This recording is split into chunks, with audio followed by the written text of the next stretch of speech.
Hello, I'm Mark Staples. I'm the moderator for a continuing series of legislative candidate interviews for the 2009 legislature, brought to you by Bresnan Communications, the Montana Cable Telecommunications Association, and your hometown MCAT. I have with me this morning from House District 100, Willis Curdy, the Democratic candidate for House District 100. His opponent, Bill Nooney, was invited, but obviously had a scheduling conflict and couldn't be with us. So Willis will have an opportunity to visit. I'd like to start by having you introduce yourselves to your would-be constituents. Give us some of your personal background, how you came to be in a position where you're teed up to run for the Montana legislature. Okay. Well, Mark, thank you for this opportunity. I'd like to thank Bresnan and the Montana Cable Telecommunications Association for making this opportunity available to me. I currently live in House District 100. I'm a resident and taxpayer there. My wife and I, Gloria, have lived there for 26 years. We live out in the Big Flat area. We have 2 sons and 5 grandchildren who all live here in the Missoula area. I am a 4th-generation Montanan. I grew up on a dairy farm in the Bitterroot and came to Missoula in the late 60s to go to school here, and graduated in 1971 with a bachelor's degree in history. And shortly thereafter, I took a teaching position at Hellgate High School here in Missoula, where I taught for 30 years. And during the summers, I was a wildland firefighter in western Montana, first on a hot shot crew, and then 30 years as a smoke jumper out at the Missoula Smoke Jumper Base. And I finished my Forest Service career in 2006 as a pilot for the U.S. Forest Service. I retired from Hellgate High School in 2000 to take my pilot position. I currently ranch with my family up the Bitterroot on our family farm. The family's owned it for 60 years. And we primarily raise hay, and we have a few cows, and so kind of gone back to my old roots.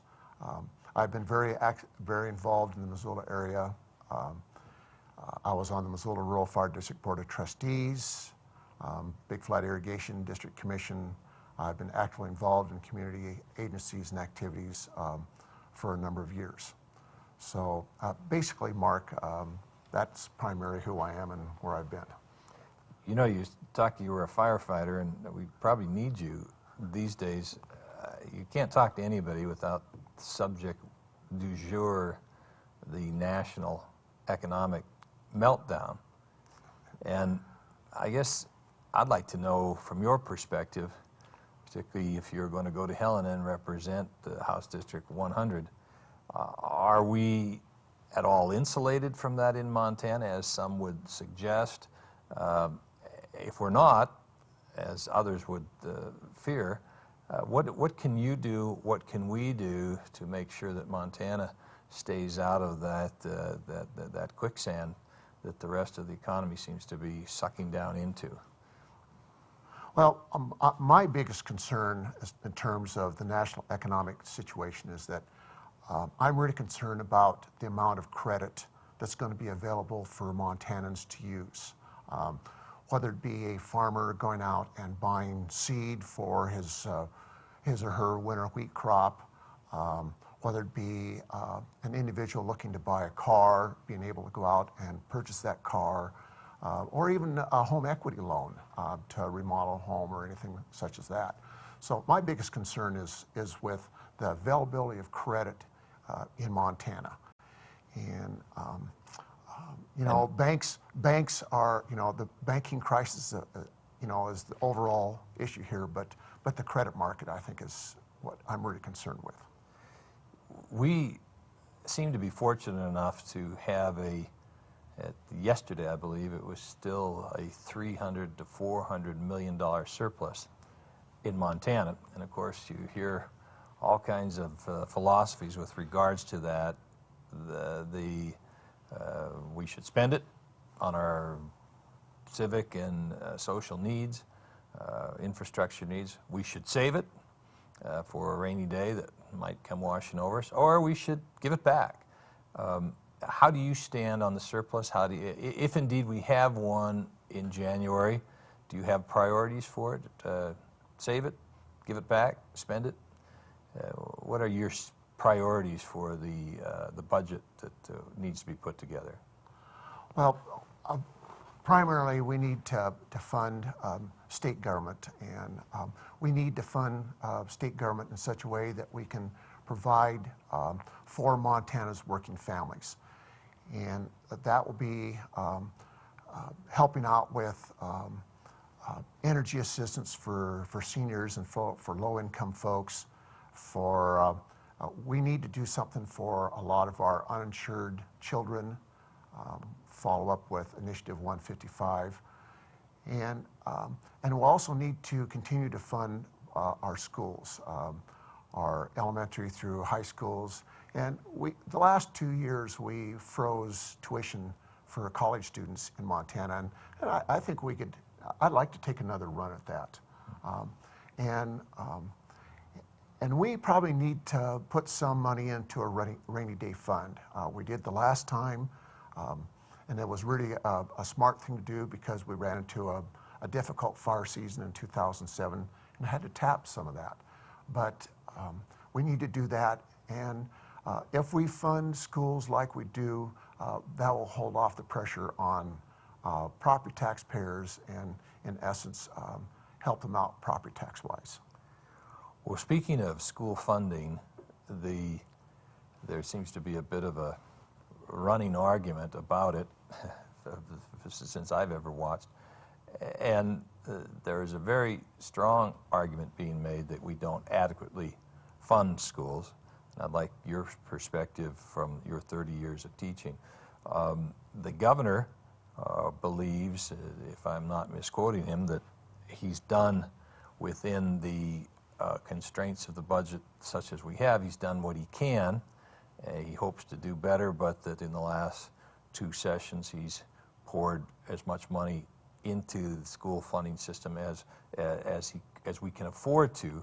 Others say that was just catch-up for years of neglect, and that it's not near enough, and as a matter of fact have filed a suit to get the court order that says it's not enough. The number that they throw out that if it was funded what they believe would be adequately would be another $600 million a year on top of whatever is now provided. If in fact, either by consensus of the legislature or court order, we need to spend more for schools, where do we get it? Well, with the current state budget surplus, whether it's 200 million, 300 million, or 400 million, we need to move ahead and make sure that full-day kindergarten is funded in Montana. That's a starting point.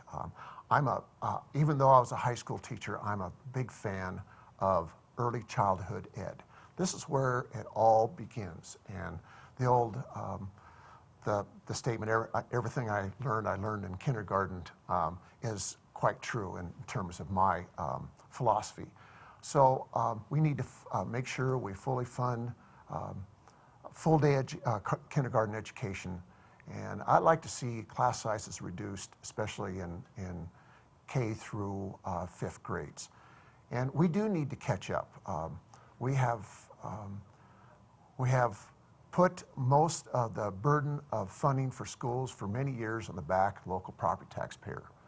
And so the state needs to step forward and pick up what it needs to do to help those folks out and to do what the state needs to do to keep our students competitive in a world economy. And so we need to move ahead and do that. The last session they did a big one-time funding thing, and I'm not really enthused with that. But if it ever did happen again, we'd have to have a rollover clause so that some of that money could be rolled over to the second year of the biennium, because that put a lot of school districts in a pinch. And I think that's why you're hearing a lot of comments, especially this current school year, about school funding problems. If we do need new funding, I mean, if the CHIP program passes that you just said, I believe you said you were in favor of, to more fully insure and insure at all a lot of Montana kids, a lot more Montana kids, that price tag for the Montana legislature will be in the neighborhood of $40 million. Work comp, just to set its book straight, I'm told that they believe they need $35 million. And you have expressed some of the needs you believe schools have. Last time we checked, there was a $300 million surplus. With the price of gas falling and natural gas falling, which are the two main contributors to our surplus, if we need more money, are you in favor of any specific type of changing the format of our tax system, increasing any taxes, this local option tax situation that the cities want to use to take to the local electorate the question of whether they want to put a tax on themselves for quote unquote luxury items such as drinks and meals and lodging. Do you foresee a need with these other spending priorities that have been identified for increased taxes, and if so, on whom? Well, I don't think we need to raise taxes on Montana residents. What I've said previously, we have to work within our budget. That's we're required by the Constitution to have a balanced budget. So my priorities are going to have to be worked in with everyone else's priorities, and the legislature is a body where compromise needs to take place to come to agreement over those issues and spending priorities. Local option taxes, the folks in my district, we don't have anybody who lives in the city in House District 100, and I don't think those folks are too, from my perspective and talking with those folks, are too interested in supporting a local option tax. If some other caveats were added into it to make it more acceptable to House District 100 residents, maybe, but at this point, I'm rather reluctant to go there. Finally, I've covered just some general topics. I know before we started the cameras rolling, you spoke about energy, and so I'd like to give you a moment to speak to. That before we had the on everybody's lips was the national meltdown in economics. Before that, the subject on everybody's lips was energy and the cost of energy. So with that in mind, I know you want to speak to that. Yes, as going around House District 100, that has probably been the primary issue that I hear at the doors. That and health care. And, most of the folks who live, well, in fact, all the folks who live in House District 100 who work in Missoula obviously have to drive, in some cases, a considerable distance to get into Missoula. So we need to do things, we need to create more Montana-made energy. We'll probably need to drill for more oil, more natural gas, but the other thing we need to work at is developing alternative fuels. And Montana has a lot of opportunities to do that. We see a rapid expansion in wind production in Montana.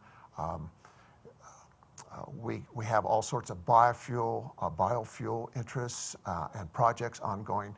The legislature needs to allow those projects to move forward, so that that's one way in which we can insulate ourselves in many ways from the national economic crisis, is to be an energy, be an energy producer, a producer of good, clean, energy. You know, even though most of Montana lies north of the 45th parallel, solar should even be a part of that picture, and that can happen. There are many people who are already off the grid in Montana in terms of their use of solar energy. So we can look, and we need to look at every energy option that's out there.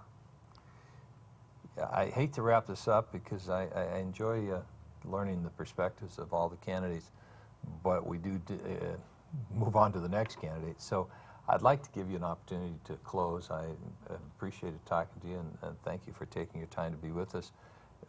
Just anything in particular that you're considering taking to Helena in your idea basket or your bill quiver, or anything you're looking in particular to supporting there or defending against, and then just I guess one more request that they vote for you rather than your opponent. Well, again, Mark, I appreciate the opportunity to come here and interview. My primary objective in running is to help Montana's working families. And we need to do that by promoting clean, accessible, and cheaper energy. We need to provide for jobs that will come along with these energy projects, and the energy projects we have should produce good paying jobs with benefits. And that's something that really Montanans need. And along with that is, we have a lot of working families who are struggling with insurance and the like, so we need to take a very hard look at how we can help with Montana's health care. And finally, Mark, and everybody, the last thing is we need to make Montana, or keep Montana accessible to all those who want to enjoy Montana's hunting privileges and our fishing spots and ability to recreate throughout Montana. So for those things, I want to work for Montana's working families and help them to continue to live and enjoy this place we call Montana. Well, Willis, I want to thank you for taking the time to be with us today. And I want to thank you viewers for taking the time to watch this instead of Desperate Housewives. This is Desperate Housewives will rerun. This election will be over. And this is your opportunity to sort out the information and the thoughts of those people who will represent you in Helena, having spent some time in Helena, and watch how hard they work. I sometimes wonder why they work so hard to go take this job, which is very, very difficult and often thankless. And so on behalf of Bresnan and the Montana Cable Telecommunications Association, MCAT, and hopefully the constituents of House District 100 in Missoula, thank you, all the candidates, for running for these positions and taking the time to share your thoughts with us. Willis, thanks for coming in. Thank you, Mark.